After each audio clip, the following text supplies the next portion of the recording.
Dans cette vidéo, on va apprendre à calculer la rentabilité d'un bien ou le rendement, c'est des synonymes. Il est important pour un investissement locatif de déterminer la rentabilité d'un bien pour savoir si le projet il est viable. C'est-à-dire que vers 7 ou 8% de rentabilité brute, on a un projet qui est à l'autofinancement, c'est-à-dire que tous les loyers sont compensés par toutes les charges et on peut dégager du cash flow positif aux alentours de 10%. Donc la rentabilité brute, c'est le calcul le plus simple. Ça correspond à la somme de tous les loyers mensuels hors charge divisé par le prix du bien. Qu'est-ce qu'on entend par le prix du bien? C'est tout le bien compris à l'achat. C'est-à-dire donc le prix du bien, les frais de notaire, les frais d'agence, les travaux et les meubles. Donc, on va prendre un exemple pour que ça soit plus parlant. Donc, exemple, on achète un prix du bien, donc un bien à 100 000 euros. Il y a 5 000 euros de frais d'agence, 8 000 euros de frais de notaire, 27 000 euros de travaux et 10 000 euros de meubles. On est sur un achat global de 150 000 euros. Ça, c'est le prix du bien tout compris. C'est ce qui va être au dénominateur de la rentabilité brute. Et au numérateur, on va mettre nos revenus. Nos revenus, c'est nos loyers hors charge.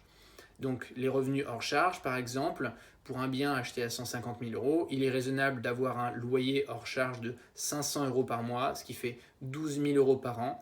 Et du coup, on fait, pour déterminer la rentabilité brute, 12 000 divisé par 150 000, on est à 8% de rentabilité brute. Donc là, sur l'exemple que j'ai pris, on est un bien qui va s'autofinancer où les loyers vont compenser toutes les charges. Et pour être plus précis, justement, pour savoir si on va dégager de l'argent et quelle est la quantité que l'on va dégager, on peut donner la rentabilité nette. La rentabilité nette se calcule par les loyers annuels hors charge moins les charges annuelles sans les mensualités d'emprunt. Les mensualités d'emprunt vont intervenir dans le calcul du cash flow. Et dans les charges que l'on prend en compte, ça va être la taxe foncière, les charges de copropriété, l'assurance PNO, propriétaire non occupant, qui est obligatoire. On peut avoir les garanties loyers impayés, garantie GLI, garantie loyer impayé, les petits travaux qu'il faut prévoir tous les ans, les frais de comptabilité ou les frais de gestion locative si vous en avez.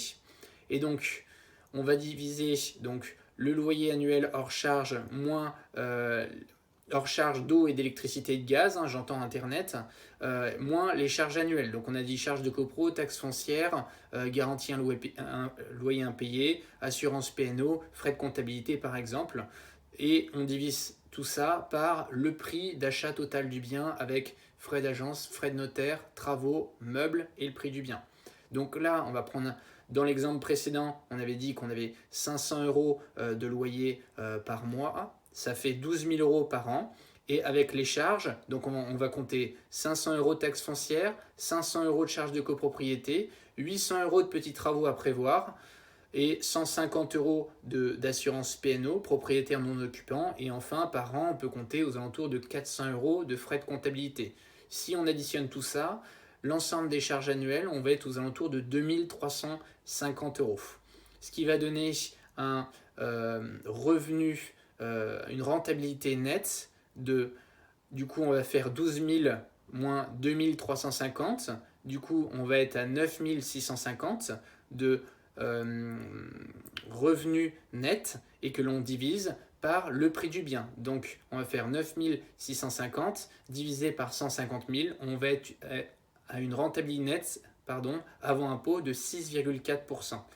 Donc c'est pas mal, 6,4% rentabilité nette, parce que pour du locatif sans effort, en brut, on est aux alentours de 4-5% et ça fait du 2-3% en net. Donc 6,4%, on est au moins à 2 fois un investissement locatif rentable.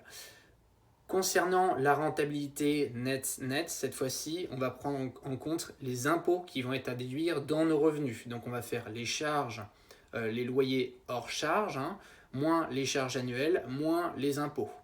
Donc il va falloir faire un petit calcul en fonction de votre tranche marginale d'imposition. Ça va être important de déterminer ça parce qu'en fonction du régime fiscal que vous utilisez, vous allez avoir une imposition qui est différente.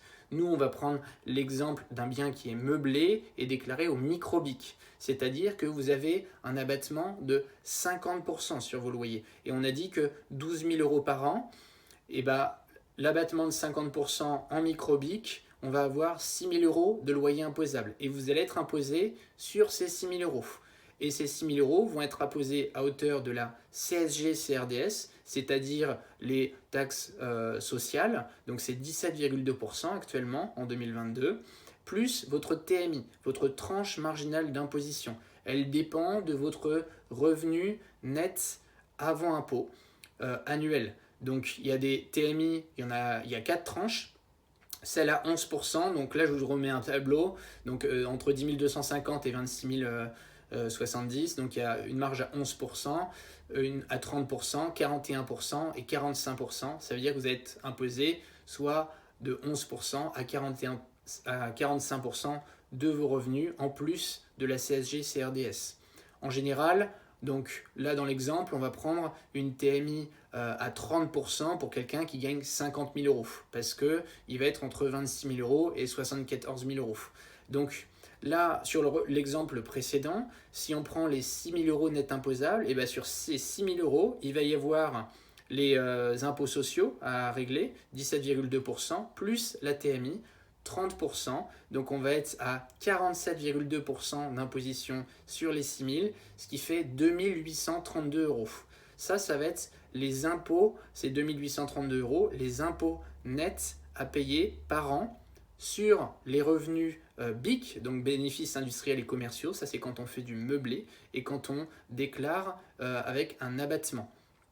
Et donc, finalement, on va avoir un revenu net après impôt de 12 000 euros moins les 2 832, donc on va être à 9 668 euros. Et donc, on va avoir une rentabilité net s'il y a une déclaration en micro-BIC qui va être de 4,5%. Mais j'insiste que sur cet exemple, le régime fiscal choisi en micro-BIC, il n'est pas bon. On ne va pas faire de fiscalité, mais là, le régime BIC réel, c'est-à-dire au LMNP, si vous faites du meublé, il est plus intéressant parce que si vous déduisez toutes les charges et les amortissements, parce qu'il y a eu des travaux, le prix du bien, les frais d'agence, frais de notaire, et vous avez beaucoup de charges, peu de loyer, et du coup, pendant plusieurs années, vous n'allez pas payer d'impôts. Donc en fait, avec le LMNP, si vous avez beaucoup de charges à l'achat, et grâce aux travaux, entre autres, votre rentabilité net va être égale à votre rentabilité nette, parce que vous n'allez pas avoir d'impôts. Et on voit dans le tableau que je vous présente que vous avez une rentabilité nette qui est égale à 6,4%, égale à la rentabilité nette, parce que vous n'avez pas d'impôts si vous déclarez en BIC, en réel, quand vous faites du meublé.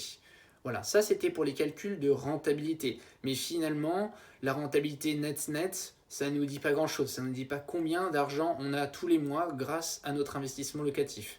Donc c'est pour ça qu'on va déterminer le cash flow. Ça c'est le plus important. C'est ce qui va nous revenir tous les mois ou tous les ans dans la poche après déduction de toutes les charges. Et donc le calcul il est simple, c'est les loyers hors charges moins les charges. Donc on a dit copropriété, taxes foncières, frais de comptabilité, garantie de loyer impayé, frais de gestion locative si vous le déléguez, cette partie, moins les mensualités d'emprunt, moins les impôts. Donc pour LMNP, on a dit qu'on n'a pas d'impôt au début, donc on ne le prend pas en compte. Et donc si on reprend l'exemple précédent, on a en loyer hors charge 12 000 euros par an, les charges annuelles on avait calculé 2 350 euros et les mensualités d'emprunt sur 20 ans pour 150 000 euros, on est environ à 750 euros par mois, ce qui représente 9 000 euros par an. Et en impôt, si on prend du LMNP, on va être à 0 euros d'impôt sur les premières années. Globalement, avec cet exemple, je crois qu'on est aux alentours de 7 à 8 ans sans impôt. Et du coup, on va avoir un cash flow positif de 650 euros par an, ce qui fait environ 54 euros par mois. Alors, c'est pas beaucoup, mais là, on peut parler pas de cash flow positif, mais plutôt d'une opération blanche, c'est-à-dire qui ne nous coûte pas d'argent, où on n'a pas d'effort d'épargne à effectuer. Voilà pour les calculs de rentabilité brute, net et de cash flow. Et ça, c'est primordial de déterminer ses rentabilités et ses rendements avant de se lancer sur un investissement locatif.